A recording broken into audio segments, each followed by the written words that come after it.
Welcome to Mastering the Numbers, your go-to podcast for a deep dive into the world of business and entrepreneurship. I'm your host, Joe Mallo. Join me as I sit down with successful business owners to uncover their journeys, learnings, successes, and future plans. From market trends to personal stories of triumph, Mastering the Numbers delivers invaluable insights to fuel your own entrepreneurial spirit. So grab a seat and get ready to be inspired. All right. Hello, everyone. Welcome back. This is Joe Mallo with Mastering the Numbers. I am with Elite Edge Consulting Group, which is powered by Focal Point Business and Executive Coaching. My guest today is Eric Wise. He's the founder of Skill Foundry, plus the founder of quite a few other businesses over the years. Eric, thank you for taking part in my interview series. Yeah, happy to be here. Great. I do want you to tell us a little bit about Skill Foundry, but I also want you to tell the audience a little bit about what you've been doing, because I'm not going to call you a serial entrepreneur, but you've certainly started quite a few businesses. I guess fill everybody in on yourself, Skill Foundry, and what you've been doing. Yeah, so I started loving computers when I was a kid. My dad, not to date myself, but my dad got the family a Commodore 64, and I started playing around with that computer, and I knew it was for me. It was a lot of fun, and I started gaming and writing some code in BASIC, and right from the get-go, I wanted to be involved in technology. And that's kind of where I started my career arc. I went to college, got an information systems degree, um, wrote a lot of code, worked up the ladder, got to software architect. And in that career path, I started out working for some pretty big companies. Like one of the first companies I worked for got acquired by Microsoft. And then as I changed jobs, as tech people tend to do, because every couple years in tech, somebody comes along with a bag of money and tries to get you to leave. And I found that I kept going to smaller and smaller businesses, and I really enjoyed having more impact, more control, and then eventually I reached a point where I enjoyed mentorship and teaching so much on the job in my leadership role that I wanted to go pro. And I saw that coding boot camps were a thing. There weren't any in Ohio, and I said, "All right, I'm gonna start a coding boot camp in Ohio." And I started creating curriculum, designed a marketing plan, designed an admissions plan, and liquidated my 401k. You guys in finance, you talk about putting it all on the line. I liquidated my entire retirement savings and put it into the business, and it worked out. People started enrolling. We started making good revenue, and then 2 years later I sold it, and then worked for the acquirer for a while, and then yeah, from there I kept starting more education businesses, and they kept getting acquired, and now I've started Skill Foundry, which I'm never going to sell, because Skill Foundry is actually tied to me and my brand. So, being a more modern business now, there's a YouTube channel, there's TikToks, my face is all over it. I'm driving people from those social media things. So Skill Foundry is the last one, uh, I think, in where I'm going to be directly teaching people. So I'm going to keep this one. I want to retire with it. So, and you have to finally keep one, right? yeah, I might get involved in some other things, but Skill Yeah. Foundry will never be sold. Yeah. So I understand the reasons why you went from the larger companies down to the smaller companies, more control. But you were still working for someone else. What prompted you, or I guess, what was the biggest decision maker for you that made you say, you know what, I'm going to start doing this on my own, as opposed to even working in a smaller company for somebody else? The idea started percolating. I was working for a startup. They were in pet insurance, and the idea started happening because when I got there, they were fairly early stage, and their systems and everything were a mess. They were a startup. I mean, it's not their fault. It wasn't like anybody there was bad. It's just that's the nature of early stage. And I came in there and I re-architected and designed and built all of their systems, claims processing, billing. They were doing so much stuff manually. There was so much waste and spend. And I started automating things and bringing modern technology in there. And at one point, the CFO pulled me aside and he said, we really appreciate, what you've done here. You've saved this company almost $1 million a year. And we're going to be profitable soon, because of everything you've done. That's great. I mean, I got a bonus, but it was 5 figures. I Right. was just, I was just like, okay, okay. I just saved you $1 million, and you know, it just didn't feel proportional. Yeah. I wasn't mad. I mean, I was grateful. It's always nice to get bonuses and things like that. Yeah. But I thought, wow, if I'm this good, like, shouldn't I be getting the lion's share of the rewards if this is what I'm capable of? Right. And that's when the idea of owning a business started into my mind, because I was a hard worker. I mean, I get unpaid overtime. I've always put in 60, 70 hours a week. I really like working. Yeah. And I just realized I wasn't getting proportional rewards for the amount of effort and value that I was bringing. And the only way to do that would be to get into the executive team or start a business. Right. So I decided to start the business. Yeah. Yeah. I think the more and more business owners that I talk to, I think a lot of them starting those businesses came from something similar. They didn't feel like they were getting rewarded enough at their current position. They felt they could do a better job outside it. So, Yeah. what have been some of the biggest struggles or challenges you've had to overcome over the years as a business owner? Yeah. The two hardest things for me personally, coming out of tech, and I'm actually kind of extroverted for a tech person. Yeah. But the hardest things for me have always been pricing and sales. It's just that was the hardest thing for me to learn. I've never, and especially with my technical mindset, my biggest problem with sales has always been I want a shortcut to the end. I want a shortcut to the close. Because I understand, I find that I understand the problems and I understand the solutions better than the customer, and I get impatient, and I would get really impatient, and I would try to push them forward, and that would kind of ruin the sale. And Right. and and over time I've learned to slow down and build more rapport and really listen to the customer. Even though I know how to fix their problem, I still need to listen to them and let them tell their story, and just building that patience has been a real, it's still a challenge for me. It's still a challenge for me. I sometimes I'll take notes before a meeting and I'll be like, all right, I am not going to talk about solutions yet. This meeting is just about them. It's not about fixing things, it's about them. And that has really helped me close a lot more deals. And it's been a long journey. It's been a long journey Yeah. of self-discovery on that. But Yeah. um but yeah, sales and then pricing. uh I don't know. I mean, pricing, if you're not in a commodities market or something where pricing is well known, because I'm selling education, what's the value of Right. an education? I Right. mean, when I train a software developer, they go out and get a six-figure job. I mean, in theory, I should be able to charge college tuition prices for that. Right. But but I also want to make education and tech accessible to everybody. So a lot of feedback that I get when I talk to advisors and stuff is they're like, you should be charging more. Now, luckily, Yeah. after my journey, I don't need to charge more. I can I Right. can I can make it accessible and make those price points and deliver value, which makes me feel good. But pricing consulting services and intellectual things and non-tangible value is really, really difficult. I would agree. I would agree. I mean that I deal with the same thing quite often. In sales, I mean, sales is typically it's a learned a learned skill. Most people Yeah. don't. They're not great at it at the very beginning, but they can become great at it. Yeah.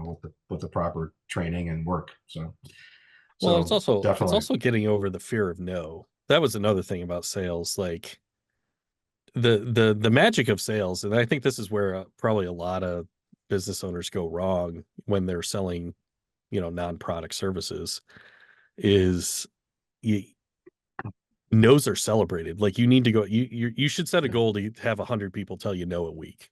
Yeah. And if you do that, you'll get enough yeses. It's just a numbers game. And I think a lot of people Yeah. don't view it that way, that it's a numbers Yeah. game. The quicker you can get somebody to know, the sooner you can move on and get to Right. somebody who's going to say yes. And that grind is Exactly. something I had to learn. I had to get over my fear Yeah. of no. I had to realize the reality of how that sabotages your business, and I Right. had to adjust. Right. Right. Yeah. I think what a lot of people don't get is that a yes is a yes, of course, so that's great. A no is a no, but a maybe is also a no. And they need to, Yes. and a lot of people chase those maybes for a long, long time, and they're not there. It doesn't mean you don't continue to try to drip on them to make them Yeah. clients, but to think that that maybe is gonna be a client and get stuck on it, that happens to a lot of salespeople. So, Yeah, so that's a you're great right. point.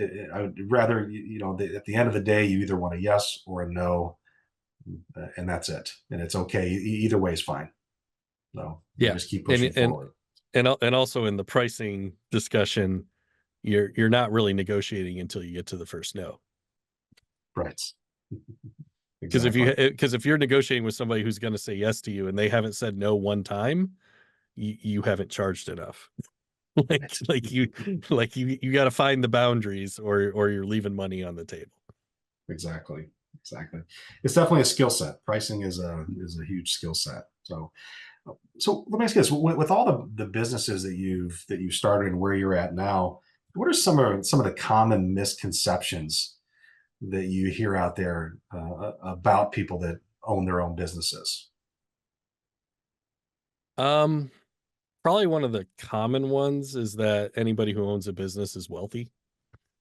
That Right. is that is definitely not the case. It takes a long time, usually to accrue wealth, and then there's also, people don't realize there's the concept of a lifestyle business where somebody's just replacing their salary income, and they're not wealthy. They're making just as much as the guy down the street with a full-time job. It's just Right. they want the freedom of doing their own thing and being able to take the jobs they want. So that one's a big misconception. A misconception or maybe not a misconception, but a mistake I see a lot of beginning entrepreneurs make is they try to take money too early from investors and people like that. Um, that's one of the top advice I'd give to somebody who's thinking about starting a business and they're committed to doing it. Like once they say, I'm going to Yeah. do it, get as far as you can on your own money, Yeah. because the further you can get, especially if you can get to revenue on your own dime, your deals with investors will be so much better than Yeah. if you're seed. Right. I think a lot of people give up a little bit too early. They Yeah. get nervous, they get stressed. When they really need to just put their head down and keep going, give it a little bit more. And so, just like you said, don't don't bring someone else in too early. Yeah. Well, and going back to the first business, that's the reason why I liquidated my 401k. I had enough money in my 401k that I could go for a year without making a dime. Yeah. And that just took so much pressure off me that I knew I could Right. live. And yeah, I talk to a lot of young people too, and they're like, oh well, I might go get a job and then start a business and everything. I'm like, no, no, no, no. Start a business while you're young, before you get Yeah. married, before you have kids, before you have a mortgage and obligations. Like, Yeah. because if you do it then, you can fail, and you can fail hard, and it's really not that big of a deal. Right. Like the more you've built up a lifestyle, the harder it's going to be to stare that risk in the face. Yeah. Yeah. Um, yeah, I think that's great advice, and that's something I hope that everybody that's listening, take that to heart, because I agree. It's so much easier to fail when there's not kids and spouses and homes and cars and everything else sitting there. right, The stress is right. still there, but it's not at Oh, the at yeah, the same it's level. always So, stressful. with everything you have going on again, how do you maintain a work life balance, if that's even something that you believe in, or that you No, believe I that's believe in it. achievable? Yeah, nobody's a machine. You can't be a robot. And I mean, yeah, I talk about I work 60 to 80 hours a week. I do. Yeah. But a part of it is that I really enjoy what I do. So Yeah. there's a lot of those hours that are enjoyable for me. Now there's a lot of hours that aren't enjoyable for me. Um, I don't like the administrata part of a business. I like building things. I like delivering value. I don't Yeah. like paperwork and invoicing Right. and chasing down bills and all that stuff. In fact, Yeah. when my businesses start making money, that's the first thing I outsource is all the Yeah. financial stuff and all that. Yeah. But I'm very bursty. So what I do to keep from getting burned out is when I unplug completely. So, every 2 weeks or so, I will take a day or two and I will just shut everything off. And I will not do any work. I will not look at the emails. I'll go out with my wife, or go hang out with friends, or if I've had a lot of meetings and I'm kind of socially drained, I'll literally just sit at home and play video games for an Yeah. entire day. Yeah. And it's just a matter of just figuring out in the cadence of your work and your client obligations and stuff, finding those days and taking advantage of them. Like, oh, I don't have any meetings on Thursday. Okay, I'm going to unplug. I'm not going to do any work this Thursday. I'm going to I'm going to sit on the couch. I'm going to eat bad food and just chill and just let my brain rot for a day. Yeah. And that kind of strategic, just I'm all in. I'm either working or I'm not. Like I think a lot of people that get burnout, it's like with the smartphones and stuff, they're just always slightly on. I'm looking at the notifications, I'm answering a quick email here, but you never completely unplug. And that would be my advice. Right. Just when you're not going to work, stop. Yeah. It's, in the corporate world, it's hard. It's probably hard. It's hard in the business owner side as well. Yeah. In the corporate world, they always want you to be plugged in. Yeah. They've given you a laptop, they've given you a cell phone, and they expect you to answer when they send a message. So Yeah. I think that's really good advice. So do you have a support team, either home or at work or both, that keeps you on track with all these initiatives? Yeah, my wife is amazing. she Right. she actually manages my calendar. My wife is kind of like my virtual assistant, but also my business partner. Yeah. Um, she's also very technical. I mean, I create educational content. She's an instructional designer. So Okay. so she helps a lot with the business. She's very creative, and there's a lot of things I don't have to outsource because she helps me, and that kind of support is critical. Whether it's a friend, whether it's a wife, whether it's, your parents, Yeah. having somebody just there to cheer for you. And that's kind of, something I've thought about, now that I'm older and just like thinking about my life and who I hang out with. I didn't do it on purpose, but I realize now at my age that I purged all of the people from my life that weren't positive. Right. Because when I started my first business, I had a lot of people in my life who said, because this was a coding boot camp, and they said nobody's going to hire these people. You can't train somebody to code in 12 weeks. You can't. You're going to fail. And I didn't believe, and I didn't buy into it. I did it anyway, and I was successful. But I realized over time, as I had success, like I don't have time for people that aren't, interested in my success, and I'm not interested in their success. Like if that's like I don't need those people in my life. No. And like I said, I didn't do it on purpose, but I'm getting older, so I'm getting a little introspective now. And I was just like, Right. I was looking around the other day and I was thinking about my friend group that I have now versus then, and I'm like, this friend group is completely different, but it's all people like me that are Yeah. motivated, that are, Right. relentlessly improving, that are positive and want to take risks and chances and learn things. Yeah. And all the people that weren't like that are gone. Yeah. Yeah. I would, one thing I've always lived by is you have to remove negativity. Yeah. It has to be gone. The only way to be successful is to avoid it. Yeah. So whether it's an individual, or whether it's a group, or whether it's a company that's negative, you have to remove yourself from the situation. So I definitely agree there. So how do you how do you stay motivated and how do you stay focused as well with everything that's going on? Well, I guess the nice thing about my path and being in technical education and training, the motivation comes by delivering value to others. Like every time somebody completes one of my training programs and goes and gets a job, like I've fundamentally changed their life and changed their career arc. And that kind of service, um, Yeah, it keeps me motivated. So I've never had an issue with that. If I don't think I could ever start a business or hawk a product that I didn't believe fundamentally made people better or help them yeah, in a significant way. I don't think I could sell, vaporware or, you know, whatever, some of the influencers that sell stuff that is just fluff and they're just taking right. people's money. Like I couldn't ever do that.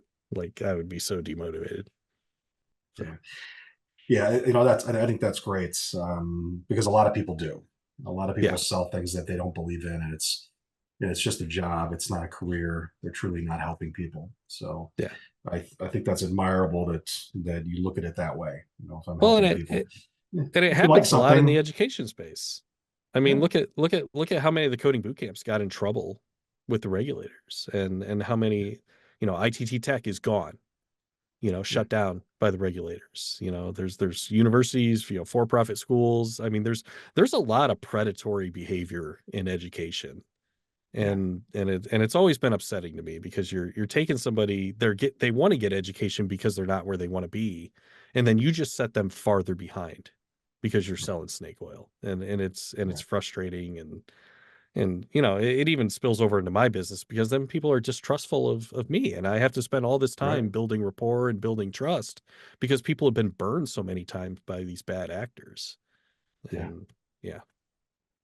Yeah. Well, coming from the financial world myself, there's a lot of that. Even though it's Hmm. a very tiny, tiny, minuscule amount of individuals that do harm to clients, it hurts the entire industry. It does. So, we all have to overcome that. So, where do you see your business at in the next 12 to 36 months? Where do you see it going?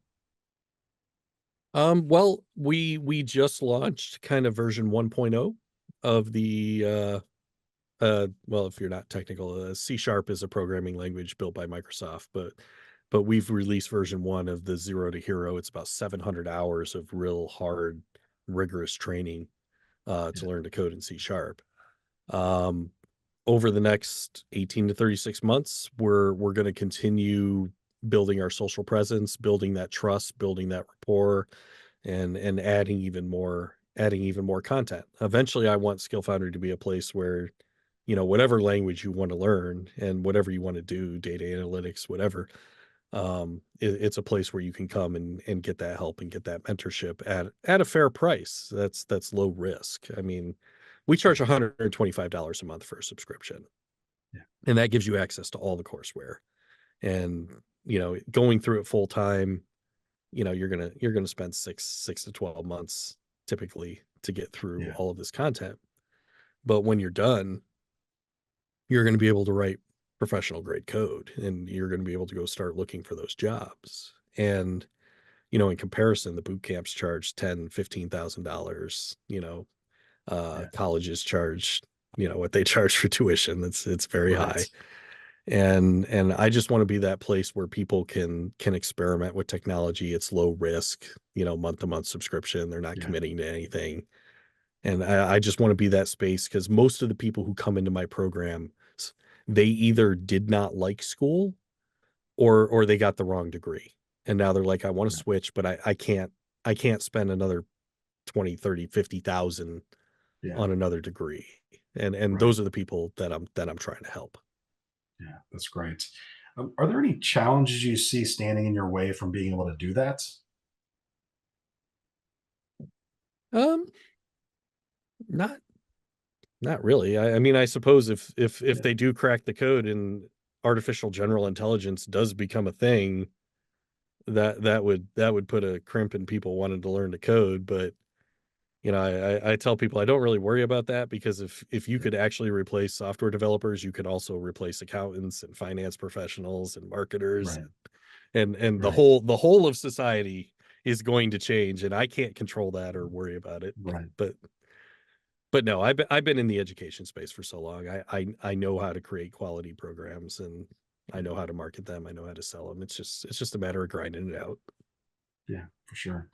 What's the best advice anybody's ever given you on the business side, that you'd like to share with the audience? Mm. I had somebody tell me, and they were right.